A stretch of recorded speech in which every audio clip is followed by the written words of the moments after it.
Everybody knows the word, but nobody knows the word. As I've talked to the various groups during the day, sometimes this whole idea of ki seems a little bit airy-fairy, arcane, esoteric, a little bit difficult to articulate, difficult to put into words.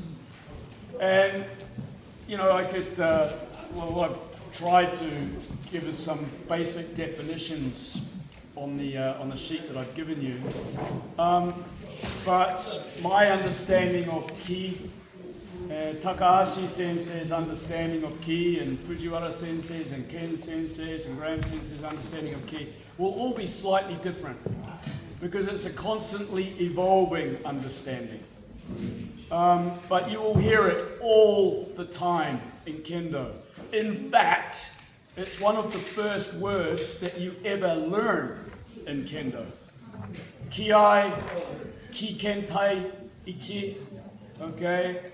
Or just ki itself. We hear it all the time. A very elusive term, but it's a word that, or a term that you will find all the time in Japan. Just in the basic daily vocabulary. I don't know, is that the same in China? Yes. It is? Yes. Yeah. So it's very much, you know, an Asian concept that's sort of become, because of the popularity of martial arts around the world, it's sort of become an internationally recognized term.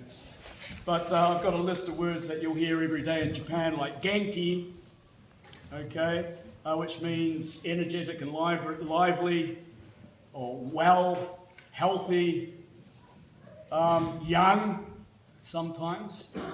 Genki da na. What's that? You don't need it for No, not these days. Who can tell me then what is the kanji being used for the word genki? Who can interpret it for me? Yep. Origin is the first kanji. Origin. And then ki is... Ki. Yeah, origin. Okay, so why does that mean, are you well, sort of thing?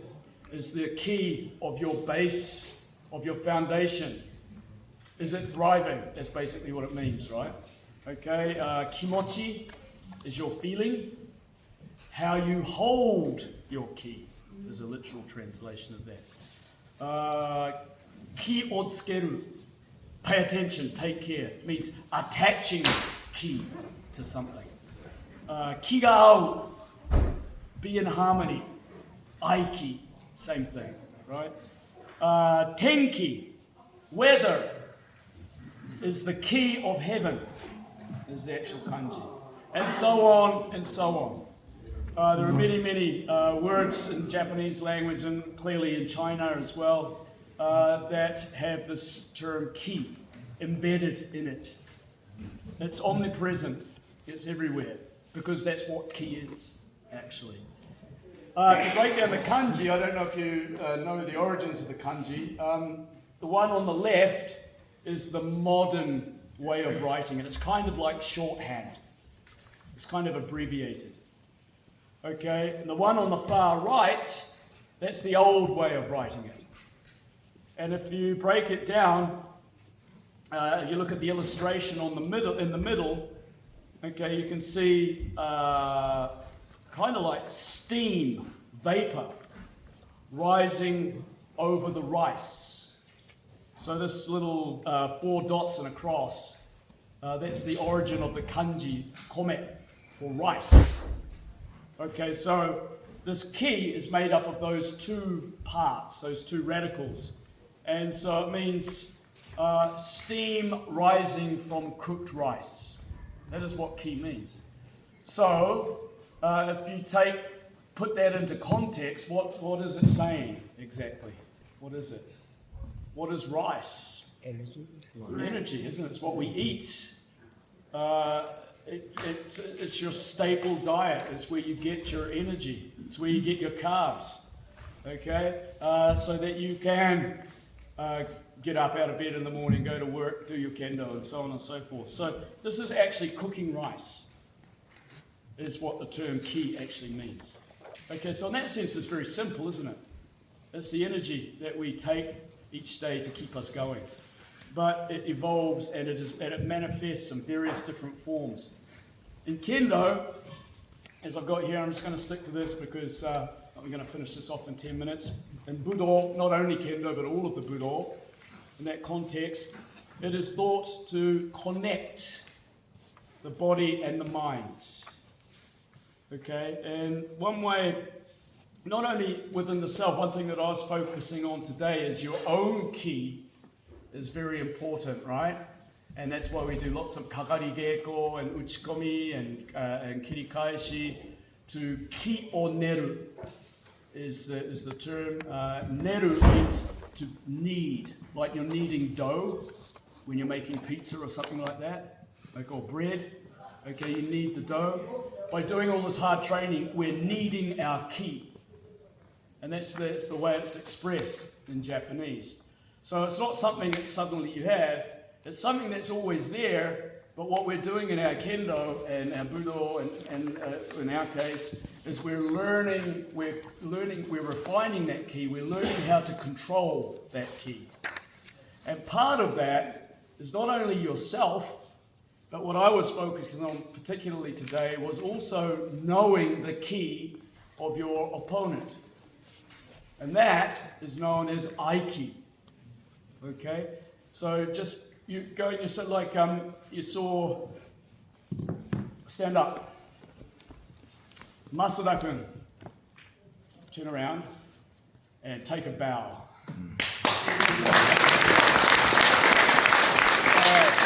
It was wonderful, wasn't it? That right at the end, he just threw everything out the window and just went nuts. Okay, and that was just a wonderful example of kagari geiko, throwing your body and your mind into each attack. It was full of ki-ai. すごい気が入ってましたね。Okay, so that is the basic form of ki that we understand. But what we often miss until much later, because we've got to have that experience, is the fact that there are two people in the Kendo game. Your ki is important, but also understanding and knowing how to interpret and utilize your opponent's ki. That's when you start getting to the high levels of Kendo. It's a process. You're not going to learn it overnight. You're going to learn it through years of training and doing what Masada-kun did. Okay, until eventually you can't do what Masada-kun did anymore. And it's a funny thing, you evolve. And you learn that, oh, hang on a minute. If I can just sense, read, feel the ki of my opponent, I can make them do all the hard work. Okay, and you've all been on the receiving end of that, right? And wondered why. Well, that's what it is. Okay, so this ki is so crucial to everything that we do in Kendo. I put a couple of definitions in here, just to avoid confusion. There's two words that sound the same. There's ki-ai and there's ai-ki. Okay? Ki-ai, as I've got here, it's if you look at the kanji, it's the meeting of ki. It's the meeting of energy. And that means essentially a matter of intent. Okay? It means also the basic things that we're taught. Big, loud voice, lots of ki-ai. Okay? And you wonder why we have to shout so loud all the time. This is because we're needing our ki. Ki-ai is how we need our ki. Okay? No hesitation. Okay? Full commitment to each strike. Okay? This is what ki-ai is. So ki-ai is not just shouting. The shout or the hasse that we get is it's the voice of the ki-ai. The ki-ai is what's underneath it, actually. Okay? It's focused intent released through the body with all of our attacks. So without strong ki, everything feels empty, doesn't it? Okay? Even if you're hitting with lots of power, without the ki-ai, something's not quite there. Okay, and that's where the kentaichi comes in. Aiki, on the other hand, is a little bit of a higher level. And this is the sort of thing, especially when you get into the kodansha, the higher grades. It's without this, without an understanding of Aiki, you will not get into the higher grades. It's as simple as that. Okay? Aiki is about blending your energy with your opponent. And I know that sounds really difficult concept to grasp, but hopefully some of the exercises that we did today will give you a kind of an idea of what we're talking about here. Okay, but ultimately, it's not about overpowering your opponent with your ki. That's part of it, but it's also bringing your opponent in and utilizing their ki as well, or utilizing their ki. You sense, like we're doing today, another person's timing, their intent, and you get into harmony with that. Instead of fighting it, you become a part of it, and then you use it. And that's where we get the term that's often used with high-level Kendo practitioners, aite o tsukau, use your opponent. And what essentially you're doing by using your opponent is you're using their ki. You're using that as a sign, as a signal, and you're using it as your energy to turn against them. That's where the concept of Aikido comes from. You know about that, right? In Aikido, you never punch somebody first, you wait for them to punch you so that you can take them out. Okay, you're using their energy and their strength and their force and their intent, turning it against them. That's what Aiki is. And that's why when you get senseis like Takashi Sensei, Fujiwara Sensei, who are Hachidans, okay, the reason that they are Hachidans is because they are masters of Aiki. Okay, there's no forced, unnatural techniques. Everything seems to just naturally happen, doesn't it? Okay, you're sweating your ass off, and for some reason they're laughing at you.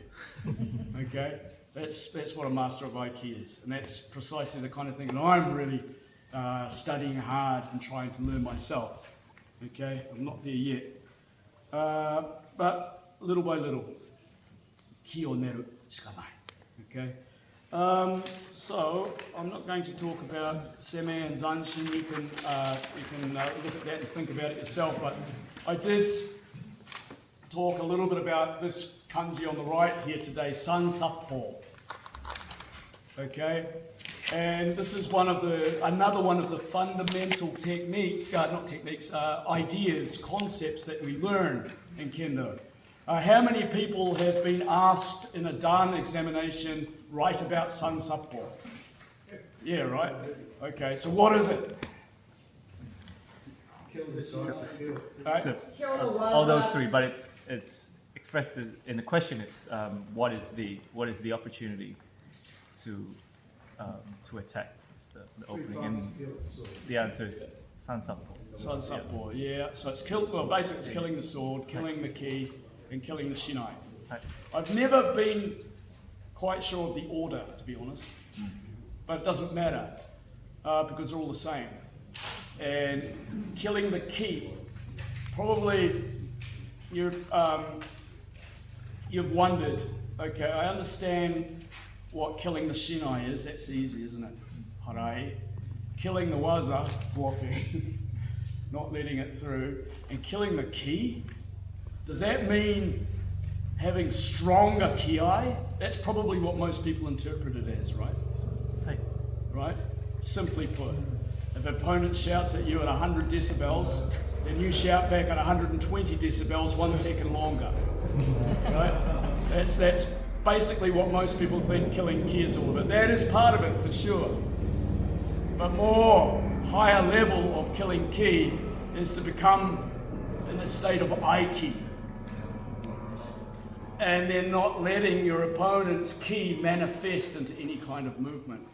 You don't even need to use your voice for that. Okay, and that was the point of what we were doing in my group today. So hopefully that makes it a little bit clearer. I'm just going to finish off because it's 5:30. I've got another couple of definitions down the bottom for you to look at, but in general, in the little box that I've got there, ki, as I said, it evolves. and everybody's experience is a little bit different, their take is a little bit different, because everybody as human beings, they feel things differently.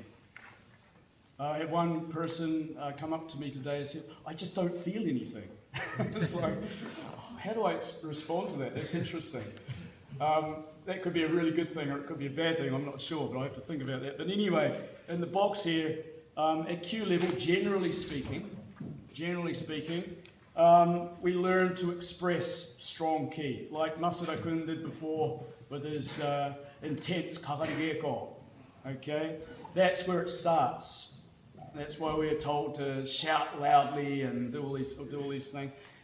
You've ever thought of, hang on a minute, everybody's telling us to do really loud ki-ai, but when you look at the sensei, it's really quiet. Have you ever thought of that? Yeah, right? So it's not a matter of decibels, but you've got to start somewhere. Okay, and then it becomes refined.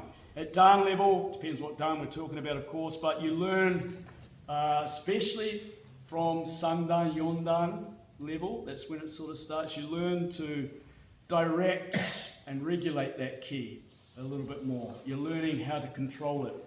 And at the higher levels, Rokudan, Nanadan, Hachidan, of course you learn to maintain stable ki. What I mean by stable ki is even if your opponent is putting a lot of pressure on you, as soon as your ki gets disrupted, that happens, doesn't it? And as soon as that happens, you don't even have to be hit. How many times, I don't know if you've experienced it, but you go up against somebody and you put the pressure on and suddenly they do that and they go mighty musta. Okay, and that's because they realise that their ki had been completely disrupted. So at the higher levels we learn to maintain stable ki. In other words, we try not to let ourselves be disrupted. But at the same time, and regardless of who the opponent is, whether it be a Hachidan Sensei or an All Japan champion or world champion or a kid or whoever, okay, always in that constant, that zone, that focus. And at the same time, while not letting your ki get disrupted, Aite Old Skull learning how to disrupt theirs. So this is what ki is. It's not just a matter of ki-ai, it's not just a matter of shouting. It actually is really the lifeblood, the life force of what Kendo is all about. I'm going to stop there because everybody's tired, and I hope, anyway, take this away and have a look at it, and I hope it makes sense, and this accompanied with all of the sessions that we did in the dojo today. I hope it gives you a bigger picture of what it is. And I'm not saying that I know all the answers, because boy, do I not. Okay? I'm the same as everybody else, just trying to work it out. And this is my understanding at this point in my Kendo career anyway. So I'm going to stop there. I'm not going to take any questions because I know it's going to be too difficult, and I don't have any key to answer questions. We'll be here for a few more hours, I guess. It's here that we're having a party, right? Okay, so I'll be happy to talk about this stuff with you guys later on. Okay, and really, what is